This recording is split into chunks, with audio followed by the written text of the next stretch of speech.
दोस्तों नमस्कार। लोकसभा और सदन की कार्रवाई में सबसे बड़ी भूमिका लोकसभा अध्यक्ष की होती है, स्पीकर की होती है। अब जबकि सरकार का गठन हो चुका है, नरेंद्र मोदी प्रधानमंत्री तीसरी बार बन चुके हैं। ये सरकार बीजेपी की नहीं है, ये सरकार मोदी की नहीं है, ये सरकार एनडीए की है। ऐसे में स्पीकर का पद बेहद महत्वपूर्ण हो गया है।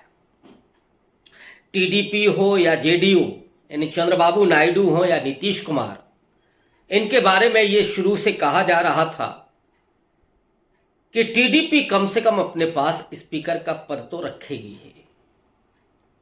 कुछ मलाईदार मंत्रालय भी उसके खाते में आएंगे। लेकिन जिस समय मंत्रालय वितरित किए गए, जिस समय विभाग वितरित किए गए, उस समय जेडीयू और टीडीपी के खाते में झुंझुना आया। बहुत साधारण से मंत्रालय, जबकि गृह मंत्रालय हो या एग्रीकल्चर मिनिस्ट्री, होम मिनिस्ट्री हो या फाइनेंस मिनिस्ट्री, विदेश मंत्रालय, ये तमाम मंत्रालय बीजेपी ने अपने पास रखे और झुंझुना पकड़ा दिया। किसी को एमएसएमई दे दिया, किसी को नागरिक उड्डयन मंत्री दे दिया, किसी का पशुपालन विभाग दे दिया, किसी को खाद्य प्रसंस्करण विभाग दे दिया। माने बहुत मामूली से विभाग अलायंस के पार्टनर को दे दिए गए। उस समय यह माना जा रहा था कि कम से कम स्पीकर के पद पर टीडीपी अपनी दावेदारी करेगी। इस दावेदारी को खारिज करने के लिए बीजेपी ने जो नया कार्ड खेला था डी पुरंदेश्वरी के रूप में, और ये खबरें आ रही थी कि डी पुरंदेश्वरी को वो लोकसभा अध्यक्ष बना सकती है। और डी पुरंदेश्वरी दरअसल चंद्रबाबू नायडू की रिश्तेदार हैं, उनकी साली हैं। और ये कयास लगाए जा रहे थे कि इस नाम पर चंद्रबाबू नायडू भी राजी हो जाएंगे। भारतीय जनता पार्टी की आंध्र प्रदेश की प्रदेश अध्यक्ष रही हैं, पिछले सरकार में मंत्री भी थी और महिला भी हैं। इसके पहले 2 महिलाएं लोकसभा की स्पीकर रह चुकी हैं। लेकिन आज जो राजनाथ सिंह के घर पर मीटिंग हुई है, उसमें बीजेपी की तरफ से 2 टूक ये कह दिया गया है कि लोकसभा का स्पीकर भी उनका ही होगा, यानी बीजेपी का होगा। ये दरअसल गठबंधन की राजनीति को धता बताने की पूरी साजिश लगती है। इसके पहले जो गठबंधन की सरकारें रहीं, उसमें रवायत दूसरी थी। जिसका प्रधानमंत्री है, जिस पार्टी का, आम तौर पर घटक दल का कोई लोकसभा का स्पीकर हुआ करता था। यहां तक कि कुछ बड़े मंत्रालय घटक दलों के पास होते थे। लेकिन इस सरकार में तो बड़े मंत्रालय भी मोदी यानी बीजेपी के पास हैं, और अब तो लोकसभा का स्पीकर भी राजनाथ सिंह वाली मीटिंग में तय हो गया है कि वो बीजेपी का ही होगा। अब ये हो सकता है कि लोकसभा का जो डिप्टी स्पीकर है वो पद घटक दल को दे दिया जाए, यानी जेडीयू या टीडीपी को दे दिया जाए।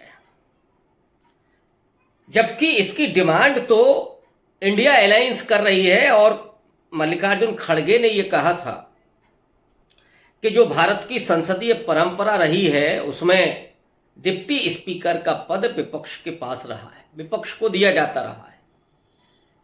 ये कार्यकाल चाहे आप मनमोहन सिंह के समय का देख लें, या अटल बिहारी वाजपेयी का समय का देख लें, या उसके और पहले का आप देख लें, आमतौर पर डिप्टी स्पीकर का पद विपक्ष के खाते में जाता है।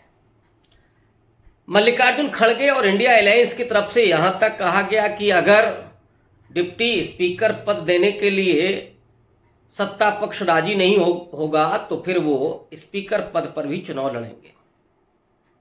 उस समय ये कयास लगाए जा रहे थे कि इंडिया अलायंस चंद्रबाबू नायडू को आगे करके उनकी पार्टी का कोई स्पीकर बनाएगी, और अगर इंडिया अलायंस उनको वोट कर देती है तो जाहिर तौर पर उनका स्पीकर हो सकता है। लेकिन अब तो दो टूक सुना दिया गया है कि साहब आपका स्पीकर होगा ही नहीं, स्पीकर तो बीजेपी का होगा। लेकिन क्या विपक्ष का डिप्टी स्पीकर भी होगा? इसको लेकर के भी जो कयास लगाए जा रहे हैं, इस मीटिंग में यह भी कह दिया गया है कि आप चाहो तो डिप्टी स्पीकर का पद ले लो, यानी टीडीपी का कह दिया गया है। अब अगर डी पुरंदेश्वरी का नाम लोकसभा स्पीकर के लिए बीजेपी आगे करती है तो फिर वहां से संभावना नहीं है। लेकिन ओम बिरला को ही कंटिन्यू बीजेपी करना चाहती है, क्योंकि ओम बिरला की जो लॉयल्टी है वो बीजेपी के प्रति है, मोदी सरकार के प्रति है, वो भारत की संसदीय परंपरा के अनुसार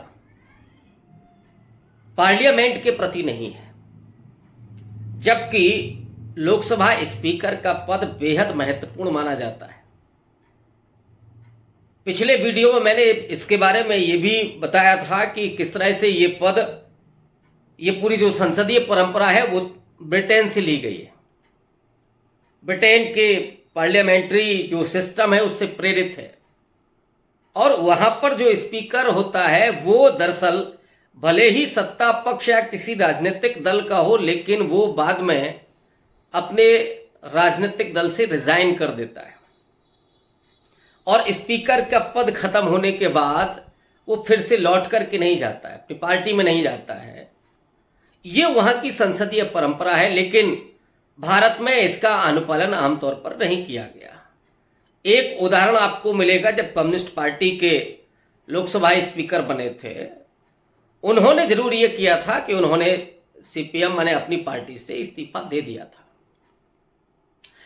अब तो इस समय हालात ये हैं पिछले 2 बार के कि उसमें लोकसभा स्पीकर सीधे तौर पर सरकार के साथ खड़ा हो गया और इसीलिए राहुल गांधी अगर अंबानी अडानी पर कोई सवाल कर रहे हैं तो उनका या तो माइक बंद कर दिया जाएगा या फिर वो कार्रवाई से निकाल दिया जाएगा।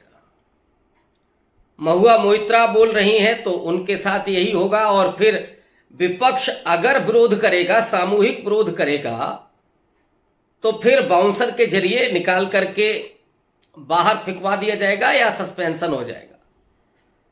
150 के आसपास एक साथ सांसदों का सस्पेंशन बिरला साहब ने किया है। ये उनकी है सरकार के प्रति प्रतिबद्धता, ये उनकी लॉयल्टी है बीजेपी के प्रति, नरेंद्र मोदी के प्रति। पिछले दिनों ओम बिरला के साथ मीटिंग हुई इन तमाम नेताओं की और ये कयास लगाए जा रहे हैं कि शायद ओम बिरला को कंटिन्यू किया जाएगा, क्योंकि नरेंद्र मोदी ने अपनी सरकार में उन्हीं तमाम मंत्रियों को कंटिन्यू किया है, चाहे गृह मंत्री हो, रक्षा मंत्री हो, वित्त मंत्री हो, रेल मंत्री हो, विदेश मंत्री हो, वो सब वही लोग हैं जो पिछले सरकार में थे। तो लोग ये भी कह रहे हैं कि फिर ओम बिरला ही कंटिन्यू करेंगे, क्योंकि उनकी लॉयल्टी जांची परखी हुई है। दरअसल लोकसभा स्पीकर का पद इस बार महत्वपूर्ण इसलिए हो गया है क्योंकि ये कॉलिशन गवर्नमेंट है और विपक्ष ने कोई हथियार नहीं डाले हैं, बल्कि संजय राउत जैसे लोग, शिवसेना के लोग, शरद पवार के लोग अभी सक्रिय हैं। वो ये कह रहे हैं कि ये सरकार तो कभी भी जा सकती है। मल्लिकार्जुन खड़गे ने भी उसकी संवैधानिकता पर सवाल उठाया है, उसके बहुमत पर सवाल उठाया है। अब ऐसे में कभी फ्लोर टेस्ट होता है तो डेफिनेटली स्पीकर का बहुत बड़ा रोल होगा, स्पीकर की बड़ी भूमिका होगी। या टीडीपी के सांसद, जेडीयू के सांसद अगर बगावत करते हैं अपनी पार्टियों से और ऐसे में मामला ये लोकसभा के पटल पर जाता है तो उसका फैसला स्पीकर ही करेगा। इसलिए यह पद बेहद खास हो गया है। लेकिन ऐसा लगता है कि जैसे टीडीपी के चंद्रबाबू नायडू ने, नीतीश कुमार ने हथियार डाल दिए हैं। मंत्रालय तो उनको मामूली मिले ही, अब तो उन्हें स्पीकर का पद भी नहीं मिलने जा रहा है। और अगर ऐसा होता है तो फिर नरेंद्र मोदी की सरकार ही होगी, ये एनडीए की सरकार नहीं होगी। फिर इस सरकार को हिलाना और इस सरकार को कमजोर करना मुश्किल होगा। बहुत शुक्रिया, धन्यवाद।